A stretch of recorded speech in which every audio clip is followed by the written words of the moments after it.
എല്ലാവർക്കും സ്വാഗതം. നമ്മൾ ഇന്നിവിടെ കെമിസ്ട്രിയാണ് പഠിക്കാൻ പോകുന്നത്. നമ്മുടെ 10th കെമിസ്ട്രിയിൽ 7 ചാപ്റ്റർ ഉണ്ട്. അതിൽ ഫസ്റ്റ് ചാപ്റ്റർ ആണ് periodic table and electronic configuration.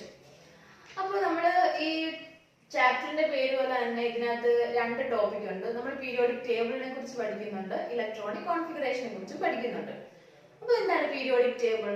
നമ്മുടെ ഈ യൂണിവേഴ്സിലുള്ള എല്ലാ സംഭവങ്ങളും എലമെന്റ്സും കൊണ്ടാണ് നിർമ്മിച്ചിരിക്കുന്നത്, അല്ലെ? അപ്പോ ഇതുവരെ കണ്ടുപിടിച്ചിട്ടുള്ള എല്ലാ എലമെന്റ്സിനെയും നമ്മൾ ഒരു കൃത്യമായിട്ടുള്ള ഓർഡറിൽ ഒരു ടേബിൾ ഫോമിൽ അറേഞ്ച് ചെയ്തിട്ടുണ്ട്. അതിനെയാണ് നമ്മൾ പീരിയോഡിക് ടേബിൾ എന്ന് പറയുന്നത്. പിന്നെ നമുക്ക് എന്താണുള്ളത്? Electronic configuration. ഇലക്ട്രോണിക് കോൺഫിഗറേഷൻ എന്ന് പറയുന്നത് ഒരു ആറ്റത്തിൽ നമ്മൾ ഇലക്ട്രോൺസിനെ എങ്ങനെയാണോ അറേഞ്ച് ചെയ്തിരിക്കുന്നത് അതിനെ കുറിച്ചൊക്കെ നമ്മൾ പഠിക്കുന്നതാണ് ഇലക്ട്രോണിക് കോൺഫിഗറേഷൻ എന്ന് പറയുന്നത്. അപ്പൊ അത് നമുക്ക് പീരിയോഡിക് ടേബിളിനെ കുറിച്ച് പറയാം. അപ്പോ ആദ്യം നമ്മുടെ ഈ പീരിയോഡിക് ടേബിളിനെ കൃത്യമായിട്ടുള്ള ഓർഡറിൽ അറേഞ്ച് ചെയ്തത് മെന്റലീവ് എന്ന് പറയുന്ന സയന്റിസ്റ്റ് ആണ്.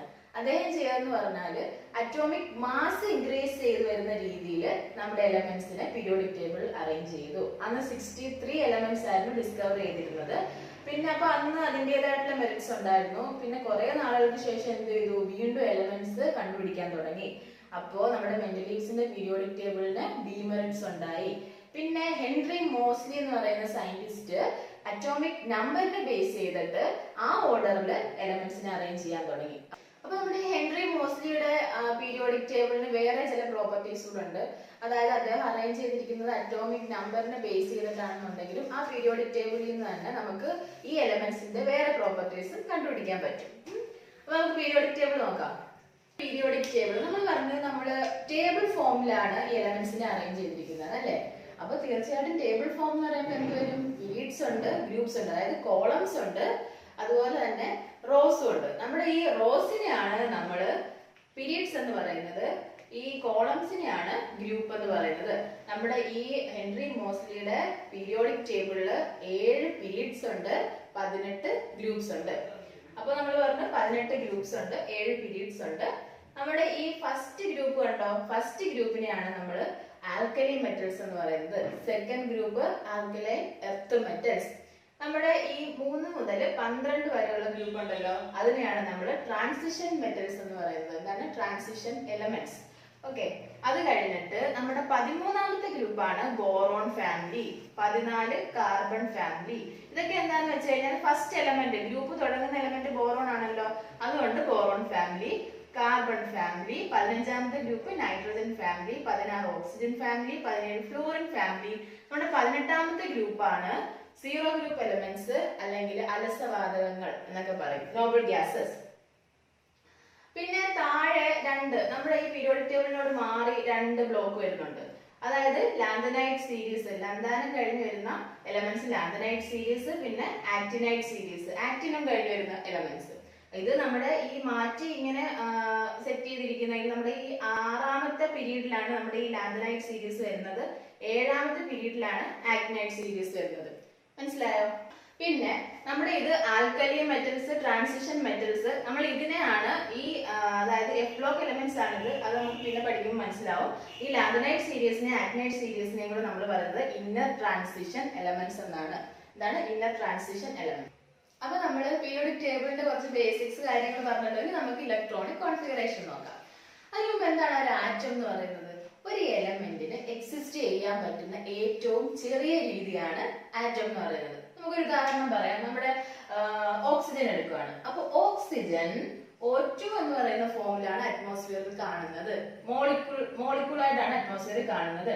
ഈ ഓക്സിജന്റെ ആറ്റമാണ് O എന്ന് പറയുന്നത്. മനസ്സിലായോ? നൈട്രജൻ എന്ന് പറയുന്നത് ഈ സ്ട്രോങ് ബോണ്ട് വഴിയാണ് നമ്മുടെ അറ്റ്മോസ്ഫിയറിൽ കാണുന്നത്. N2 എന്ന് പറയുന്ന ഫോമിലാണ്. അതിന്റെ ആറ്റമാണ് N. ഇപ്പൊ മനസ്സിലായോ? അതായത് ഒരു എലമെന്റിന് എക്സിസ്റ്റ് ചെയ്യാൻ കഴിയുന്ന ഏറ്റവും ചെറിയ ഫോമാണ് ആറ്റം എന്ന് പറയുന്നത്. അപ്പോ ഈ ആറ്റത്തിന്റെ അഡ്രസ് ആണ് എന്ത്? Atomic number. അതായത് ഇപ്പൊ നമ്മൾ പറയാണ് അറ്റോമിക് നമ്പറിന്റെ ബേസ് ചെയ്തിട്ടാണല്ലോ പീരിയോഡിക് ടേബിൾ എലമെന്റ്സിനെ അറേഞ്ച് ചെയ്തിരിക്കുന്നത്. അപ്പൊ അറ്റോമിക് നമ്പർ 6 ഉള്ള അല്ലെങ്കിൽ അറ്റോമിക് നമ്പർ 8 ഉള്ള എലമെന്റ് ആണ് നമ്മുടെ ഓക്സിജൻ. അറ്റോമിക് നമ്പർ 8 ഉള്ളത് ഓക്സിജൻ മാത്രമേ ഉള്ളൂ. അപ്പോ നമ്മുടെ ആറ്റത്തിന്റെ അഡ്രസ് ആണ് അറ്റോമിക് നമ്പർ എന്ന് പറയുന്നത്. അതിനെ ഡിനോട്ട് ചെയ്യാൻ നമുക്കൊരു ലെറ്റർ ഉണ്ട്, Z. അറ്റോമിക് നമ്പറിനെ ഡിനോട്ട് ചെയ്യുന്ന ലെറ്റർ ആണ് Z എന്ന് പറയുന്നത്. അപ്പൊ നമ്മുടെ ആറ്റത്തിനകത്ത് എന്തൊക്കെയുണ്ട്? പ്രോട്ടോൺസ് ഉണ്ട്, ന്യൂട്രോൺസ് ഉണ്ട്, ഇലക്ട്രോൺസ് ഉണ്ട്. അപ്പൊ ആറ്റത്തിന്റെ സെന്ററിലാണ് ന്യൂക്ലിയസ് എന്ന് പറയുന്ന സംഭവം ഉള്ളത്. ന്യൂക്ലിയസ് ഉണ്ട്, ന്യൂക്ലിയസിനകത്താണ് നമ്മുടെ ന്യൂട്രോൺസും പ്രോട്ടോൺസും ഉള്ളത്. അതിന് ചുറ്റും ഷെൽ എന്ന് പറയുന്ന സംഭവം ഉണ്ട്, അതിനകത്താണ് ഇലക്ട്രോൺസ് കാണുന്നത്. നമുക്ക് പറയാം. അതായത് നമ്മുടെ ഈ പ്രോട്ടോൺസിന്റെ എണ്ണമാണ് അറ്റോമിക് നമ്പർ എന്ന് പറയുന്നത്. പിന്നെ ഈ ഇലക്ട്രോൺസ് എന്ന് പറയുന്നത്, ഇലക്ട്രോൺസിന്റെ എണ്ണവും പ്രോട്ടോൺസിന്റെ എണ്ണവും ഒരു ആറ്റത്തിൽ ഈക്വൽ ആയിരിക്കും. പക്ഷേ ഈ കെമിക്കൽ റിയാക്ഷൻ ഒക്കെ നടക്കുമ്പോഴത്തേക്കും ഇലക്ട്രോൺസിന്റെ നമ്പർ ചേഞ്ച് ചെയ്യും. ഇലക്ട്രോൺസിന് നമുക്ക് കൊടുക്കാം, ഇലക്ട്രോൺസിനെ വാങ്ങാം, ഇലക്ട്രോൺസ് ഷെയർ ചെയ്യാം. അപ്പോഴത്തേക്ക് ഇലക്ട്രോൺസിന്റെ നമ്പറിൽ ചെറിയ മാറ്റം വരും, ചാർജ് ഒക്കെ മാറ്റം വരും. അപ്പൊ നമ്മുടെ ഇലക്ട്രോൺസിന് ഇതിനകത്ത് റോൾ ഇല്ല, ഇലക്ട്രോൺസിനാണ് റോൾ ഉള്ളത്. അപ്പൊ നമ്മുടെ ഇലക്ട്രോൺസും പ്രോട്ടോൺസും സെയിം ആയതുകൊണ്ടാണ് നമുക്ക് ഈ ആറ്റം ഇങ്ങനെ ന്യൂട്രൽ ആയിട്ട് ഇങ്ങനെ ചാർജ് ഇല്ലാതെ നിൽക്കുന്നത്. മനസ്സിലായോ? അപ്പോ നമ്മുടെ ഈ ബോർ എന്ന് പറയുന്ന സയന്റിസ്റ്റ് വന്നിട്ട് ആറ്റത്തിനൊരു സ്ട്രക്ചർ പറഞ്ഞു. അതായത് നമ്മളിപ്പോ പറഞ്ഞില്ലേ, ആറ്റത്തിനൊരു ന്യൂക്ലിയസ് ഉണ്ട്, അതിന് ചുറ്റും ഇങ്ങനെ എന്തുണ്ട്? ഷെല്ലുണ്ട്. ഷെല്ലിന് നമ്മൾ എനർജി ലെവൽ എന്നാണ് പറയുന്നത്. മനസ്സിലായോ? കെ എന്ന് പറയുന്ന ഒരു ഷെല്ലുണ്ട്, എൽ ഉണ്ട്, എം ഉണ്ട്, എൻ ഉണ്ട്. അങ്ങനെ നമുക്ക് 4 ഷെൽസ് ഉണ്ട്. അതായത് കെ, എൽ, എം. ഒന്നാമത്തെ ഷെല്ലാണ് കെ ഷെല്ല്, രണ്ടാമത്തെ എല്, മൂന്നാമത്തെ എം, നാലാമത്തെ എൻ ഷെല്ല്. മനസ്സിലായോ? അപ്പോ നമ്മുടെ ഈ ന്യൂക്ലിയസ് കഴിഞ്ഞിട്ട് ഇതിന് ചുറ്റും ഇങ്ങനെ ഷെല്ലുണ്ടെന്ന്, ആ ഷെല്ലിലാണ് ഇലക്ട്രോൺസ് കാണപ്പെടുന്നത്. ഷെല്ലിൽ ഇങ്ങനെ ഇലക്ട്രോൺസ് ഉണ്ട്, ഇലക്ട്രോൺസ് ഇങ്ങനെ ഷെല്ലിൽ ഇങ്ങനെ കാണപ്പെടും. മനസ്സിലായോ? അപ്പോ നമ്മുടെ ഈ ഓരോ ഷെല്ലിലും എല്ലാ അപ്പൊ നമ്മുടെ ഒരു ആറ്റത്തിന് ഇപ്പം ഓക്സിജൻ എടുക്കുകയാണെങ്കിൽ തന്നെ അറ്റോമിക് നമ്പർ 8 ആണ്. ഈ 8 ഇലക്ട്രോൺസിനെ നമുക്കങ്ങ് ഈ ആദ്യത്തെ ഷെല്ലിലോട്ട് കൊണ്ടുവെക്കാൻ പറ്റുമോ? ഇല്ല. ഓരോ ഷെല്ലിനും ഇത്ര ഇലക്ട്രോൺസ് അക്കോമഡേറ്റ് ചെയ്യാൻ പറ്റത്തോളുന്നുണ്ട്. അതിനൊരു ഇക്വേഷൻ ഉണ്ട്, 2n². ഏതാണ് ഇക്വേഷൻ? 2n². അപ്പൊ ഈ n എന്ന് പറയുന്നത് ഷെൽ നമ്പർ ആണ്. നമ്മൾ പറഞ്ഞു k എന്ന് പറയുന്ന ഒന്നാമത്തെ ഷെല്ലാണ്, L എന്ന് പറയുന്നത് രണ്ടാമത്തെ, M 3, N 4 ആണെന്ന് പറഞ്ഞല്ലോ. അപ്പൊ 2n². നമുക്ക് നോക്കാം അതെങ്ങനെയാണ് ഓരോ ഷെല്ലിൽ എത്ര ഇലക്ട്രോൺസ് അക്കോമഡേറ്റ് ചെയ്യാൻ പറ്റുമെന്ന്. അപ്പൊ നമുക്ക് ഓരോ ഷെല്ലിൽ എത്ര ഇലക്ട്രോൺസ് അക്കോമഡേറ്റ് ചെയ്യാൻ പറ്റുമെന്ന് നോക്കാം. ഫസ്റ്റ് ഷെല്ല് കെ ഷെല്ല് നോക്കാം. അപ്പൊ നമ്മുടെ ഇക്വേഷൻ എന്താണ്? 2n². അപ്പൊ 2 ഇൻറ്റു ഫസ്റ്റ് ഷെല്ലാണല്ലോ കെ ഷെല്ല്, 1². എത്ര വരും? 2. മാക്സിമം 2 ഇലക്ട്രോൺസ് മാത്രമേ നമ്മുടെ കെ ഷെല്ലിൽ അക്കോമഡേറ്റ് ചെയ്യാൻ പറ്റൂ. അടുത്ത ഷെല്ലാണ് എൽ. അപ്പൊ നമുക്ക് നോക്കാം, 2 ഇൻറ്റു 2². എത്ര വരും? 8. അടുത്ത മൂന്നാമത്തെ ഷെൽ എം. അപ്പം 2 ഇൻറ്റു 3², 18. അടുത്തത് n ആണ്. എന്നിനകത്ത് എത്ര വരും? 2 ഇൻറ്റു 4², 32. കണ്ടോ? അതായത് കെ ഷെല്ലിൽ മാക്സിമം 2 ഇലക്ട്രോൺസ്, എൽ ഷെല്ലിൽ 8 ഇലക്ട്രോൺസ്, എം ഷെല്ലിൽ 18, എൻ ഷെല്ലിൽ 32 ഇലക്ട്രോൺസ്. അപ്പൊ ആ രീതിയിലാണ് നമ്മൾ അറേഞ്ച് ചെയ്യുന്നത്. അതായത് ഇലക്ട്രോണിക് കോൺഫിഗറേഷൻ. ഇപ്പൊ നമ്മൾ വേറൊരു എലമെന്റ് എടുക്കും, ഇപ്പൊ മഗ്നീഷ്യം എടുക്കുകയാണ്. മഗ്നീഷ്യത്തിന്റെ അറ്റോമിക് നമ്പർ എത്രയാണ്? മഗ്നീഷ്യത്തിന്റെ അറ്റോമിക് നമ്പർ 12 ആണ്. അപ്പൊ ഇലക്ട്രോണിക് കോൺഫിഗറേഷൻ എഴുതാൻ പറയും. നമ്മൾ എങ്ങനെ എഴുതും? 2, 8, 2. മനസ്സിലായോ? അതായത് 2 ഇലക്ട്രോണല്ലേ പറ്റത്തുള്ളൂ. രണ്ടാമത്തേനകത്ത് എത്ര? 8 ഇലക്ട്രോണേ പറ്റത്തുള്ളൂ. ബാക്കി വരുന്ന നമ്മൾ അടുത്തതിനകത്ത് നോക്കും. പിന്നെ ഇതിന് വേറൊരു റൂളൂടെ. അതായത് ഇപ്പൊ അറ്റോമിക് നമ്പർ 19 വരുന്ന ഒരു എലമെന്റ്, അറ്റോമിക് നമ്പർ 19 ഉള്ള ഏതാണ് എലമെന്റ്? പൊട്ടാഷ്യം ആണ്. അപ്പൊ പൊട്ടാസ്യം വരുവാണെന്നുണ്ടെങ്കിൽ നമ്മൾ എന്ത് ചെയ്യും? ഇലക്ട്രോണിക് കോൺഫിഗറേഷൻ എഴുതുകയാണ്. 2, 8, 9 ഇങ്ങനെയാണ്. പക്ഷെ നമ്മൾ ഇലക്ട്രോണിക് കോൺഫിഗറേഷൻ ഇങ്ങനെ എഴുതത്തില്ല. നമ്മൾ എഴുതുന്നത് 2, 8, 8 എന്നേ എഴുതും. സോറി, 2, 8, 8, 1 അങ്ങനെയാണ് എഴുതുന്നത്. നമ്മൾ പറഞ്ഞ പൊട്ടാസ്യം വരുമ്പോഴത്തേക്ക് എന്താണ്? 2, 8, 8, 1 എന്ന് വരുന്നത്. എന്താ അങ്ങനെ വരുന്നത്? നമുക്ക് നമ്മുടെ ഈ ഇലക്ട്രോണിക് കോൺഫിഗറേഷൻ എഴുതുമ്പോഴത്തേക്കും നമുക്ക് പീരീഡ്സും ഗ്രൂപ്പും ഒക്കെ കണ്ടുപിടിക്കാൻ പറ്റും. അപ്പൊ നമ്മൾ നോക്കുമ്പോൾ നമ്പർ ഓഫ് ഷെല്ല് വെച്ചിട്ടാണ് നമ്മൾ പീരീഡ് കണ്ടുപിടിക്കുന്നത്. റെപ്രസെന്റേറ്റീവ് എലമെന്റ്സിന്റെ ആണ്. ഓക്കെ, അപ്പോ 2, 8, 9 എന്ന് എഴുതുമ്പോഴത്തേക്കും പൊട്ടാസ്യം എത്രാമത്തെ പീരീഡിലാണ് വരുന്നത്? 3ാമത്തെ പീരീഡിലാണ് വരുന്നത് അല്ലെ? നമുക്ക് പീരിയോഡിക് ടേബിൾ എടുത്ത് നോക്കാം. 3ാമത്തെ പീരീഡിലാണോ പൊട്ടാസ്യം വരുന്നത്? നോക്കിയേ, ഇവിടെ പൊട്ടാസ്യം 3ാമത്തെ പീരീഡിലാണോ? അല്ല. 1 2 3 4 നാലാമത്തെ പീരീഡിലാണ് പൊട്ടാസ്യം വന്നിരിക്കുന്നത്. അപ്പൊ നമുക്ക് എക്സ്പ്ലെയിൻ ചെയ്യാൻ വേറൊരു സംഭവം ഉണ്ട്, സബ്ഷെൽ ഇലക്ട്രോണിക് കോൺഫിഗറേഷൻ. അത് വെച്ചിട്ട് നമുക്ക് എക്സ്പ്ലെയിൻ ചെയ്യാൻ പറ്റത്തുള്ളൂ. അതുകൊണ്ടാണ് നമ്മൾ 8 കഴിഞ്ഞിട്ട് മാക്സിമം സ്റ്റേബിൾ ആവാൻ 8 ഇലക്ട്രോൺ മതി, അത് കഴിഞ്ഞിട്ട് ബാക്കി ഒരെണ്ണം അടുത്ത ഷെല്ലിലോട്ട് കൊടുക്കുന്നത്. അപ്പൊ നമ്മൾ അങ്ങനെ എഴുതുമ്പോൾ നോക്കിയേ 2 8 8 1. അപ്പൊ നാലാമത്തെ പീരീഡിലാണല്ലോ പൊട്ടാസ്യം. അപ്പൊ ഇത് എത്രാമത്തെ പീരീഡ് വരും? നാലാമത്തെ പീരീഡ് വരും. മനസ്സിലായോ? നാലാമത്തെ പീരീഡ് വരും. അപ്പൊ പൊട്ടാസ്യം മാത്രമേ ഉള്ളൂ? അല്ല, പൊട്ടാസ്യം കഴിഞ്ഞിട്ട് അടുത്ത കാൽഷ്യം എടുത്ത് നോക്കി. കാൽഷ്യത്തിന് എത്രയാണ്? 20 ആണ് വരുന്നത്. അപ്പൊ നമ്മൾ ഇലക്ട്രോണിക് കോൺഫിഗറേഷൻ വരുമ്പോൾ 2 8 10 ഇങ്ങനെയാണ് എഴുതേണ്ടത്. പക്ഷെ ഇങ്ങനെ എഴുതി കഴിഞ്ഞാൽ കാൽഷ്യത്തിന്റെ നമുക്ക് കണ്ടുപിടിക്കാൻ പറ്റത്തില്ല, പീരീഡ്സ് കണ്ടുപിടിക്കാൻ പറ്റത്തില്ല. അപ്പൊ 8 ഇലക്ട്രോൺ മതി സ്റ്റേബിൾ ആവാൻ വേണ്ടി. 2 8 8 2. മനസ്സിലായോ? കാൽഷ്യവും നാലാമത്തെ പീരീഡിലാണ് വരുന്നത്. മനസ്സിലായോ? അപ്പൊ നമുക്ക് അതൊക്കെ അതിനെ എക്സ്പ്ലെയിൻ ചെയ്യണമെങ്കിൽ വേറൊരു സംഭവം ഉണ്ട്, സബ്ഷെൽ ഇലക്ട്രോണിക് കോൺഫിഗറേഷൻ. അത് നമുക്ക് പറയാം. അപ്പൊ നമ്മൾ പറഞ്ഞു, നമ്മുടെ ഈ ഇലക്ട്രോണിക് കോൺഫിഗറേഷൻ എഴുതുമ്പോഴത്തേക്കും നമുക്ക് റെപ്രസെന്റേറ്റീവ് എലമെന്റ്സിന്റെ പീരീഡ്സ് കണ്ടുപിടിക്കാൻ പറ്റും, ഗ്രൂപ്പ്സും കണ്ടുപിടിക്കാൻ പറ്റും, അല്ലെ? അപ്പൊ എങ്ങനെയാണെന്ന് നമുക്ക് നോക്കാം. അപ്പൊ നമ്മൾ റെപ്രസെന്റേറ്റീവ് എലമെന്റ്സിന്റെ പീരീഡ്സ് ഗ്രൂപ്പും ആണല്ലോ ഇപ്പൊ കണ്ടുപിടിക്കാൻ പോകുന്നത്. റെപ്രസെന്റേറ്റീവ് എലമെന്റ്സ് എന്താണ്? ഇതാണ്ട് ഈ ഫസ്റ്റ് ഗ്രൂപ്പ്, സെക്കൻഡ് ഗ്രൂപ്പ്, ഇത് രണ്ട് റെപ്രസെന്റേറ്റീവ് എലമെന്റ്സ് ആണ്. പിന്നെ 13 തൊട്ട് അങ്ങോട്ടുള്ള ഗ്രൂപ്പ്സും റെപ്രസെന്റേറ്റീവ് എലമെന്റ്സ് ആണ്. ഇതിന്റെ രണ്ടിന്റെയും പീരീഡ്സ് ഒരുപോലെ, ഗ്രൂപ്പ് കണ്ടുപിടിക്കുന്നതായാലും പീരീഡ്സ് കണ്ടുപിടിക്കുന്നതായാലും ഒരുപോലെ അല്ല, ഡിഫറൻസ് ഉണ്ട്. ഞാൻ പറഞ്ഞുതരാം. അപ്പൊ നിങ്ങൾ ശ്രദ്ധിച്ചോ, ബോറോൺ തൊട്ടുള്ള, അതായത് 13 തൊട്ടുള്ള ഗ്രൂപ്പ്സും അങ്ങോട്ട് റെപ്രസെന്റേറ്റീവ് എലമെന്റ്സ് ആണ്. നമ്മുടെ ആദ്യത്തെ രണ്ട് ഫസ്റ്റ് ഗ്രൂപ്പും സെക്കൻഡ് ഗ്രൂപ്പും റെപ്രസെന്റേറ്റീവ് എലമെന്റ്സ് ആണ്. നമുക്ക് നോക്കാം എങ്ങനെ കണ്ടുപിടിക്കുന്നതെന്ന്. അപ്പൊ നമുക്ക് നോക്കാം, പീരീഡ്സും ഗ്രൂപ്പും കണ്ടുപിടിക്കാം. അപ്പൊ നമ്മൾ ഒരു എലമെന്റ് എടുക്കാം. സോഡിയം. സോഡിയത്തിന്റെ അറ്റോമിക് നമ്പർ എത്രയാണ്? 11. ഇലക്ട്രോണിക് കോൺഫിഗറേഷൻ എഴുതാം.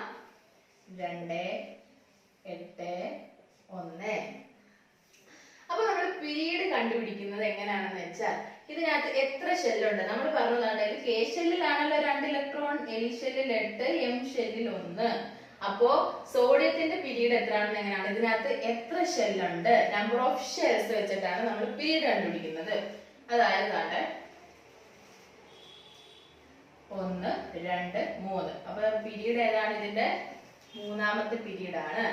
ഈ ഗ്രൂപ്പ് എങ്ങനെയാണ് കണ്ടുപിടിക്കുന്നത്? ഗ്രൂപ്പ് കണ്ടുപിടിക്കുന്നത് നമ്മുടെ ഔട്ടർ മോസ്റ്റ് ഷെല്ലിൽ എത്ര ഇലക്ട്രോൺ ഉണ്ടെന്ന് നോക്കുക. എത്ര ഇലക്ട്രോൺ ഉണ്ട് നമ്മുടെ സോഡിയത്തിന്റെ ഔട്ടർ മോസ്റ്റ് ഷെല്ലിൽ? 1 ഇലക്ട്രോൺ ഉണ്ട്. അപ്പൊ സോഡിയം എന്ന് പറയുന്നത് ഫസ്റ്റ് ഗ്രൂപ്പാണ് സോഡിയം. മനസ്സിലായോ?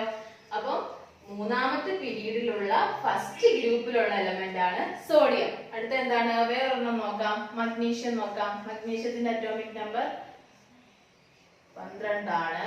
Electronic configuration 2 8 2. ഇത് മൂന്നാമത്തെ പീരീഡ് ആണ്.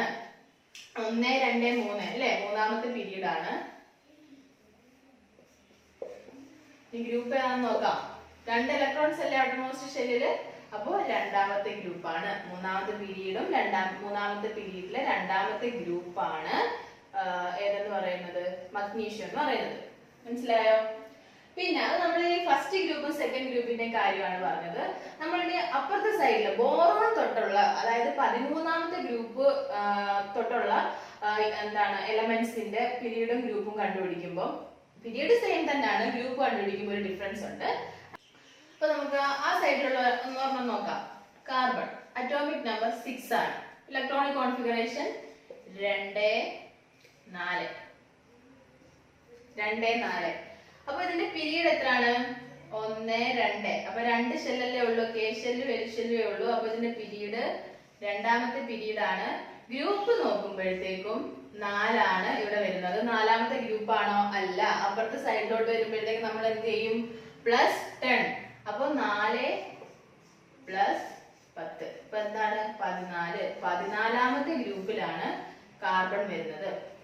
അതായത് അപ്പുറത്തെ സൈഡ് 13 തൊട്ടുള്ള ഗ്രൂപ്പ് നമ്മൾ നോക്കുമ്പോഴത്തേക്കും റെപ്രസെന്റേറ്റീവ് എലമെന്റ്സ്, അതായത് ഈ ഗ്രൂപ്പ് ഫസ്റ്റും സെക്കൻഡും ആണെന്നുണ്ടെങ്കിൽ നമ്മൾ ഒന്നും ആഡ് ചെയ്യേണ്ടതില്ല. ഔട്ടർമോസ്റ്റ് ഷെല്ലിൽ എത്ര ഇലക്ട്രോൺസ് ഉണ്ട് അത് മാത്രം നമ്മൾ ആഡ് ചെയ്താൽ മതി. ബോറോൺ തൊട്ട് ഉള്ള ഗ്രൂപ്പ് ഉണ്ടല്ലോ, അങ്ങോട്ടുള്ള ബോറോൺ ഫാമിലി, ഓക്സിജൻ ഫാമിലി, അതിന്റെ എല്ലാം നമ്മൾ എന്ത് ചെയ്യണം?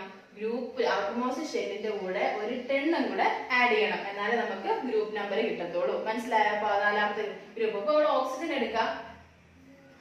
ഓക്സിജൻ എടുക്കുകയാണെന്നുണ്ടെങ്കിൽ ഓക്സിജൻ അറ്റോമിക് നമ്പർ 8 ആണ്. അപ്പൊ ഇലക്ട്രോണിക് കോൺഫിഗറേഷൻ നമ്മൾ എത്ര എഴുതും? 2, 6 എന്ന് എഴുതും. അപ്പോ പീരീഡ് എത്രയാണ്? പീരീഡ് എന്ന് പറയുന്നത് കെയും എല്ലും ഷെല്ലും രണ്ടാമത്തെ പീരീഡ് തന്നെയാണ്, അത് കറക്റ്റ് ആണ്. പക്ഷേ ഔട്ടർമോസ്റ്റ് ഷെല്ലിൽ 6 ഇലക്ട്രോൺ, അത് 6ാമത്തെ ഗ്രൂപ്പ് ആണോ നമ്മുടെ ഓക്സിജൻ? അല്ല, 16ാമത്തെ ഗ്രൂപ്പ് ആണ് അല്ലെ. അപ്പൊ നമ്മൾ എന്ത് ചെയ്യണം? ഗ്രൂപ്പ് നമ്പർ വേണമെങ്കിൽ ഔട്ടർമോസ്റ്റ് ഷെല്ലിന്റെ കൂടെ ഷെൽ ഇലക്ട്രോൺസിന്റെ കൂടെ ഒരു 10 കൂടെ ചെയ്യണം. അപ്പോഴത്തേക്ക് നമുക്ക് എത്രാമത്തെ ഗ്രൂപ്പിലാണെന്ന് കിട്ടും? 16ാമത്തെ ഗ്രൂപ്പിലാണ്. 16ാമത്തെ ഗ്രൂപ്പല്ലേ നമ്മൾ നേരത്തെ പറഞ്ഞില്ല ഓക്സിജൻ ഫാമിലി, 16ാമത്തെ ഗ്രൂപ്പാണ് അല്ലെ. അപ്പോ കാർബൺ ഫാമിലി 14ാമത്തെ ഗ്രൂപ്പാണ്. ഓക്സിജൻ ഫാമിലി എന്ന് പറയുന്നത് 16ാമത്തെ ഗ്രൂപ്പാണ്. അപ്പൊ നമ്മുടെ ഗ്രൂപ്പും പീരീഡും ഒക്കെ കണ്ടുപിടിക്കുന്നത് മനസ്സിലായല്ലോ, അതെല്ലാം ഓക്കെ ആണല്ലോ. അപ്പൊ നമുക്ക് അടുത്തത് നമ്മൾ നേരത്തെ പറഞ്ഞില്ലേ ബോർ എന്ന് പറയുന്ന സയന്റിസ്റ്റ് ആറ്റത്തിന്റെ സ്ട്രക്ചർ ഒക്കെ കണ്ടുപിടിച്ചെന്ന്. ആദ്യത്തെ ഒരു ന്യൂക്ലിയസ് ഉണ്ട്, അതിനകത്ത് പ്രോട്ടോൺസ് ഉണ്ട്, ന്യൂട്രോൺസ് ഉണ്ട്, പിന്നെ അതിന് ചുറ്റും ഷെല്ലുണ്ട്, KLMN. ഓക്കെ, ഷെല്ലുണ്ടെന്നൊക്കെ പറഞ്ഞല്ലോ. അപ്പൊ നമുക്ക് ഈ കെ ഷെൽ ഇത് എനർജി ലെവൽസ് ആണെന്ന് പറഞ്ഞല്ലോ. ഇതിനകത്ത് ഏറ്റവും എനർജി കുറവുള്ള ഷെൽ എന്ന് പറയുന്നത് കെ ഷെല്ലാണ്. എനർജി കുറവ്, അതായത് എനർജി കുറവിൽ നിന്ന് കൂടി കൂടി വരുന്ന രീതിയിലാണ് നമ്മൾ ഷെല്ലിനെ അറേഞ്ച് ചെയ്തിരിക്കുന്നത്. അപ്പൊ KLMN ഏറ്റവും എനർജി കുറവുള്ള ഷെൽ എന്ന് പറയുന്നത് കെ ഷെല്ലാണ്. അത് കഴിഞ്ഞ് L, പിന്നെ M, പിന്നെ N. അതായത് എനർജി കൂടി വരുന്നത് K കഴിഞ്ഞ് L, പിന്നെ M, പിന്നെ N ആണ്. അപ്പൊ ഏറ്റവും എനർജി കൂടിയ നമ്മുടെ ഷെൽ എന്ന് പറയുന്നത് N ഷെല്ലാണ്. ഓക്കെ, പക്ഷെ ഫോഴ്സ് ഓഫ് അട്രാക്ഷൻ വരുമ്പോഴത്തേക്കും ഏറ്റവും അട്രാക്ഷൻ കൂടുതൽ ന്യൂക്ലിയസിനോട് അടുത്ത് നിൽക്കുന്ന ഏത് ഷെല്ലാണ്? കെ ഷെല്ലാണല്ലോ. അപ്പൊ കെ ഷെല്ലാണ് അട്രാക്ഷൻ കൂടിയത്, ന്യൂക്ലിയസിനോട് അട്രാക്ഷൻ കൂടിയത്. അട്രാക്റ്റീവ് ഫോഴ്സ് കുറഞ്ഞു കുറഞ്ഞു വരും, എന്നാൽ എനർജി എന്ത് ചെയ്യും? കൂടി കൂടി വരും. മനസ്സിലായല്ലോ. അപ്പൊ ഈ ബോറ് നമ്മുടെ ഈ ആറ്റത്തിന്റെ സ്ട്രക്ചർ ഒക്കെ കണ്ടുപിടിച്ചപ്പോഴത്തേക്കും വീണ്ടും കുറെ വേറെ ആറ്റത്തിനെ കുറിച്ച് പുതിയ കൺസെപ്റ്റും അതിന്റെ സ്ട്രക്ചറിലുള്ള മാറ്റവും ബോർ പറഞ്ഞത് കറക്റ്റ് ശരിയാണോ എന്നൊക്കെ കണ്ടുപിടിക്കാൻ തുടങ്ങി. അപ്പൊ വേറൊരു കൺസെപ്റ്റ് വന്നു, എന്താണ്? അറ്റോമിക് സ്പെക്ട്ര എന്ന് പറയുന്ന ഒരു കൺസെപ്റ്റ്. അറ്റോമിക് സ്പെക്ട്ര എന്ന് പറയുന്നത് നമുക്ക് പഠിക്കാൻ, അല്ലെങ്കിൽ ഞാൻ ഒന്ന് പറയാം. അതായത് നമ്മുടെ ആറ്റം ഇലക്ട്രോ മാഗ്നറ്റിക് റേഡിയേഷനെ അബ്സോർബ് ചെയ്യുന്നുണ്ട്. ഇലക്ട്രിക് റേഡിയേഷനും മാഗ്നറ്റിക് റേഡിയേഷനും കൂടെ വരുന്നതാണ് ഇലക്ട്രോ മാഗ്നറ്റിക് റേഡിയേഷൻ. അപ്പൊ റേഡിയേഷൻ അബ്സോർബ് ചെയ്യുന്നുണ്ട്, എമിറ്റ് ചെയ്യുന്നുണ്ട്. അപ്പൊ ഒരു പർട്ടിക്കുലർ റേഡിയേഷൻ ആയിരിക്കും അബ്സോർബ് ചെയ്യുന്നത്, എമിറ്റ് ചെയ്യുന്നത്. അപ്പൊ അതൊക്കെ വെച്ചിട്ട് അബ്സോർപ്ഷൻ സ്പെക്ട്ര, അതുപോലെ തന്നെ എമിഷൻ സ്പെക്ട്ര എന്ന് പറയുന്ന സംഭവങ്ങളൊക്കെ ഉണ്ട്. അപ്പൊ അതാണ് ഈ അറ്റോമിക് സ്പെക്ട്ര. അപ്പൊ ഇതൊക്കെ വന്നതിന് ശേഷം ഒരു കാര്യം മനസ്സിലായി, നമുക്ക് ഷെല്ല് മാത്രമല്ല, ഷെല്ലിനകത്ത് വേറൊരു സംഭവം ഉണ്ട്. എന്താണ്? സബ്ഷെൽ എന്ന് പറയുന്ന ഒരു സംഭവം ഉണ്ട്. അപ്പോ ആറ്റത്തിനകത്ത് നമ്മൾ പറഞ്ഞു എന്താണ്? ആറ്റത്തിനകത്ത് ഷെല്ലുണ്ട്, എനർജി ലെവൽസ് ഉണ്ട്. അപ്പൊ എനർജി ലെവൽസിനകത്ത് വേറൊരു സംഭവം ഉണ്ട്, സബ്ഷെൽ എന്ന് പറയുന്നത്. അപ്പൊ നമുക്ക് മെയിൻ ആയിട്ടും 4 സബ്ഷെല്ലാണ്. അപ്പൊ അടുത്ത നമുക്ക് ടോപ്പിക് ഏതാണ്? സബ്ഷെൽ. നമുക്ക് നോക്കാം. ഓക്കെ, അപ്പോ 4 സബ്ഷെൽ ഉണ്ട് നമുക്ക്. ഏതൊക്കെയാണ്? S, P, D, F. അങ്ങനെ 4 സബ്ഷെൽ നമുക്കുണ്ട്. മനസ്സിലായോ? അപ്പോ ഈ 4 സബ്ഷെല്ലിനെ കുറിച്ച് നമുക്ക് പഠിക്കാം. അത് കഴിഞ്ഞിട്ട് വേറൊരു സംഭവം, ഈ സബ്ഷെല്ലിനകത്ത് ഏറ്റവും ഇലക്ട്രോൺസിനെ കാണപ്പെടുന്ന, മാക്സിമം ഇലക്ട്രോൺസ് കാണാൻ പ്രോബിലിറ്റി ഉള്ള ഭാഗമുണ്ട്. ഒരു 3D റീജിയൻ ഉണ്ട്, അവിടെയാണ് നമ്മൾ ഇലക്ട്രോൺസ് കാണുന്നത്. നമ്മുടെ ഷെല്ലിനകത്ത് സബ്ഷെല്ലിൽ ഏറ്റവും ഇലക്ട്രോൺസ് കാണപ്പെടാനുള്ള സാധ്യതയുള്ള ഒരു 3D റീജിയൻ ഉണ്ട്. അതിനെയാണ് നമ്മൾ ഓർബിറ്റൽ എന്ന് പറയുന്നത്. അപ്പൊ നമ്മൾ എന്തൊക്കെ പഠിച്ചു? ഷെല്ല് പഠിച്ചു, സബ്ഷെല്ല് പഠിച്ചു, അതിനകത്തും ഇലക്ട്രോൺസ് കാണാൻ മാക്സിമം പ്രോബിലിറ്റി ഉള്ള ഒരു സ്ഥലമുണ്ട്. ഏതാണത്? ഓർബിറ്റൽ. ഏതാണ്? ഓർബിറ്റൽ. ഓക്കെ, നമുക്ക് സബ്ഷെല്ലിനെ കുറിച്ച് നോക്കാം. അപ്പൊ സബ്ഷെല്ല് 4 സബ്ഷെല്ലുണ്ട്. S ഉണ്ട്, P ഉണ്ട്, D ഉണ്ട്, F ഉണ്ട്. അങ്ങനെ 4 സബ്ഷെല്ലാണ് ഉള്ളത്. മനസ്സിലായോ? അപ്പോ ഈ സബ്ഷെല്ലിൽ നമുക്ക് ഇലക്ട്രോൺസിനെ അപ്പൊ എങ്ങനെയൊക്കെയാണെന്ന് വരുന്നത് നോക്കാം. അപ്പൊ കെ ഷെല്ലിന്റെ സബ്ഷെൽ എന്താണ്? എന്തൊക്കെയുണ്ട്? എൽ ഷെല്ലിന് എന്തൊക്കെയുണ്ട്? എമ്മിന് എന്തൊക്കെയുണ്ട്? എന്നിന് എന്തൊക്കെയുണ്ട് നോക്കാം. സബ്ഷെല്ലിൽ വരുമ്പോൾ നമ്മൾ സ്മാൾ ലെറ്റേഴ്സ് ആണ് യൂസ് ചെയ്യുന്നത്, ശ്രദ്ധിക്കണം. അപ്പൊ നമ്മൾ ഇത് ക്യാപിറ്റൽ ലെറ്റേഴ്സ് ആണ്. ഓക്കെ, അപ്പോ ഈ ഷെല്ലിന്റെ നമ്പർ എത്രയാണ്? ഫസ്റ്റ് ഷെല്ലല്ലേ ഇത്? രണ്ടാമത്തെ ഷെല്ല്, ഇത് മൂന്നാമത്തെ ഷെല്ല്, ഇത് നാലാമത്തെ ഷെല്ല്. അപ്പോ ഒരു സബ്ഷെൽ ഉണ്ട്. നമ്പർ അനുസരിച്ചാണ് നമ്മൾ സബ്ഷെല്ല് പറയുന്നത്. ഒരു സബ്ഷെൽ. അപ്പൊ എസ് എന്ന് പറയുന്ന സബ്ഷെൽ ഉണ്ട്. എൽ ഷെല്ലിലാവുമ്പോഴോ എസ് ഉണ്ട്, പി ഉണ്ട്. എം ആവുമ്പോ എസ്, പി, ഡി വരും. എൻ ആവുമ്പോഴോ എസ്, പി, ഡി,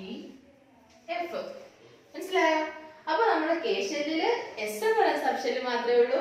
എൽ ഷെല്ലില് എസ് ഉണ്ട്, പി ഉണ്ട്, എം ആവുമ്പം എസ് പി ഡി, എൻ ആവുമ്പം എസ് ഉണ്ട്, പി ഉണ്ട്, ഡി ഉണ്ട്, എഫ് ഉണ്ട്. മനസ്സിലായോ? അപ്പൊ നമ്മുടെ ഈ സബ്ഷെല്ല് പറയുകയാണെന്നുണ്ടെങ്കിലും ചുമ്മാ സബ്ഷെല്ലിലോട്ട് നമുക്ക് ഇലക്ട്രോൺസിനെ അങ്ങ് ഒരുപാട് ഇലക്ട്രോൺസിനെ ഒന്നും കൊടുക്കാൻ പറ്റത്തില്ല. അതിനും ഇലക്ട്രോൺസിനെ അക്കോമഡേറ്റ് ചെയ്യാനുള്ള എത്ര ഇലക്ട്രോൺസ് അക്കോമഡേറ്റ് ചെയ്യാൻ പറ്റുമോ എന്നുള്ള ഒരു നമ്പർ ഉണ്ട്. അത് നമുക്ക് നോക്കാം. അതായത് ഇപ്പോ എസ് സബ്ഷെല്ലിൽ എത്ര ഇലക്ട്രോൺസ് അക്കോമഡേറ്റ് ചെയ്യാൻ പറ്റും, എസ് പിയിൽ എത്ര പറ്റും, എസ് പി ഡിയിൽ എത്ര പറ്റും, അതൊക്കെ നമുക്ക് നോക്കാം. അതായത് ഇപ്പൊ നമ്മുടെ ഈ ഓർബിറ്റൽസ് ഉണ്ട്, അത് ഞാനൊരു കോളം ഫോമിൽ നിങ്ങൾക്ക് കാണിച്ചു തരാം. ഇപ്പൊ നമ്മള് സബ്ഷെൽ, ഓക്കെ, പിന്നെ ഓർബിറ്റൽ, പിന്നെ ഇലക്ട്രോൺസ്. ഓക്കെ, നോക്കാം. നമുക്കൊരു കോളം പോലെ ചുമ്മാ ഇങ്ങനെ വരയ്ക്കാം.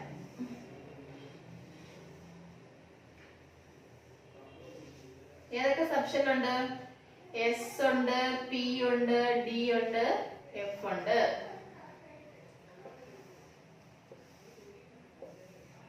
നമ്പർ ഓഫ് ഓർബിറ്റൽസ് നമ്മൾ നോക്കുന്നത് എങ്ങനെയാന്ന് വെച്ചാല് ഇത് നമ്പർ ഓഫ് ഓർബിറ്റൽസ് 1, 3, 5, 7 അതങ്ങനെ പഠിച്ചു വെച്ചേക്കാം. 1, 3, 5, 7. അപ്പൊ എത്ര ഇലക്ട്രോൺസ് ഉണ്ട്? ഒരു ഓർബിറ്റലില് മാക്സിമം 2 ഇലക്ട്രോൺസ് അക്കോമഡേറ്റ് ചെയ്യാൻ പറ്റും. ഓക്കെ, അപ്പൊ നമുക്ക് അങ്ങനെ വെച്ച് നോക്കാം എത്ര ഇലക്ട്രോൺസ് എസ് സബ്ഷെല്ലിൽ പറ്റുമെന്ന്. 2 × 1 എത്രയാണ്? 2. അപ്പൊ എസ് സബ്ഷെല്ലില് മാക്സിമം 2 ഇലക്ട്രോൺസ് അക്കോമഡേറ്റ് ചെയ്യാൻ പറ്റും. പി വരുമ്പോഴോ 2 ഇലക്ട്രോൺസ് അല്ലേ ഒരു ഓർബിറ്റലിൽ, അപ്പൊ 3 ഓർബിറ്റൽ ഉണ്ട്. അപ്പൊ നമുക്ക് 3 × 2 എത്രയാണ്? 6. 5 വരുമ്പോ എത്ര വരും? 10 വരും. 7 × 2 14. മനസ്സിലായോ? അതായത് എസ് സബ്ഷെല്ലിൽ നമുക്ക് മാക്സിമം 2 ഇലക്ട്രോൺസിനെ അക്കോമഡേറ്റ് ചെയ്യാൻ പറ്റും. പി സബ്ഷെല്ലിലാകുമ്പോൾ 6 ഇലക്ട്രോൺസ്, ഡിയിലാകുമ്പോൾ 2 ഇലക്ട്രോൺസ്, എഫിലാകുമ്പോൾ 14 ഇലക്ട്രോൺസ്. ഇങ്ങനെയാണ് നമ്മൾ എന്താണ് സബ്ഷെല്ലില് ഇലക്ട്രോൺസിനെ അറേഞ്ച് ചെയ്യുന്നത്. അതായത് അതിന് അത്ര ഇലക്ട്രോൺസിനെ അക്കോമഡേറ്റ് ചെയ്യാൻ പറ്റും മാക്സിമം. മനസ്സിലായോ? അപ്പൊ നമുക്ക് നോക്കാം. അല്ലാതെ നമ്മൾ നേരത്തെ ഇലക്ട്രോണിക് കോൺഫിഗറേഷൻ പറഞ്ഞില്ലായിരുന്നോ, അത് സബ്ഷെല്ലിലൂടെ വെച്ചിട്ട് കറക്റ്റ് ആണോ നമുക്ക് നോക്കാം. അപ്പൊ നമുക്ക് അലൂമിനിയം എടുക്കാം. അലൂമിനിയത്തിന്റെ അറ്റോമിക് നമ്പർ എത്രയാണ്? 13. ഇലക്ട്രോണിക് കോൺഫിഗറേഷൻ നോക്കാം. 2, 8, 3. ഇപ്പൊ ഏതൊക്കെ ഷെല്ലുണ്ട്? കെ ഷെല്ലുണ്ട്, എൽ ഷെല്ലുണ്ട്, എം ഷെല്ലുണ്ട്. അപ്പൊ കെ ഷെല്ലിലാണ് 2 ഇലക്ട്രോൺ, എൽ ഷെല്ലിലാണ് 8 ഇലക്ട്രോൺ, എം ഷെല്ലിലാണ് 3 ഇലക്ട്രോൺ. അപ്പൊ കെ ഷെല്ലിൽ എത്ര സബ്ഷെൽ ഉണ്ട്? കെയില് എസ്. ഇവിടെ എസ് ഉണ്ട്, പി ഉണ്ട്. ഇവിടെ എസ് ഉണ്ട്, പി ഉണ്ട്, ഡി ഉണ്ട്. അപ്പൊ നമുക്ക് നോക്കാം. ഇതിനകത്ത് 2 ഇലക്ട്രോൺസ് അല്ലേ മാക്സിമം അക്കോമഡേറ്റ് ചെയ്യാൻ പറ്റുന്നത്. ഇവിടെ 2, 6, 2 + 6.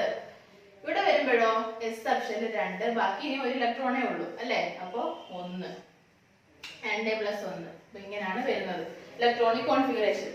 അതിപ്പോ കുറച്ച് ടഫായിട്ട് തോന്നും. നമുക്ക് അടുത്ത് പോർഷൻ പഠിക്കുമ്പോഴത്തേക്ക് അത് എളുപ്പം. സബ്ഷെൽ ഇലക്ട്രോണിക് കോൺഫിഗറേഷൻ എങ്ങനെയാണ് എഴുതുന്നത് നമുക്ക് നോക്കാം. ഓക്കെ, അപ്പൊ സബ്ഷെൽ ഇലക്ട്രോണിക് കോൺഫിഗറേഷൻ നോക്കാം.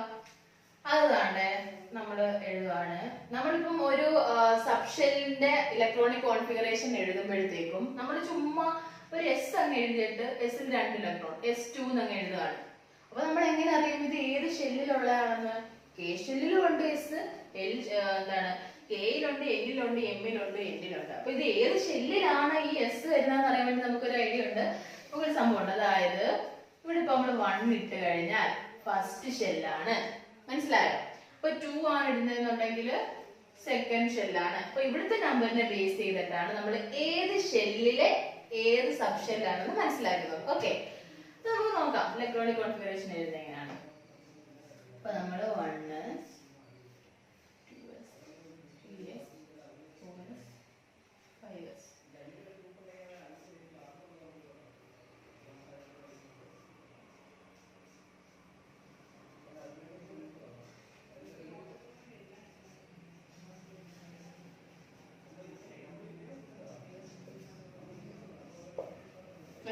അപ്പൊ ഇലക്ട്രോണിക് കോൺഫിഗറേഷൻ നമ്മൾ എഴുതുന്നത് ഇങ്ങനെയാണ്, മോളീന്ന് താഴോട്ട്.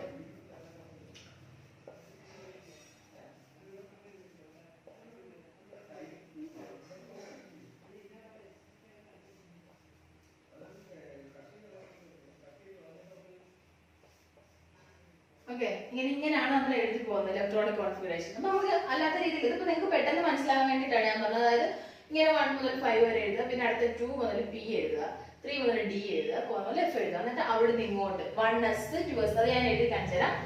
1s 2s 2p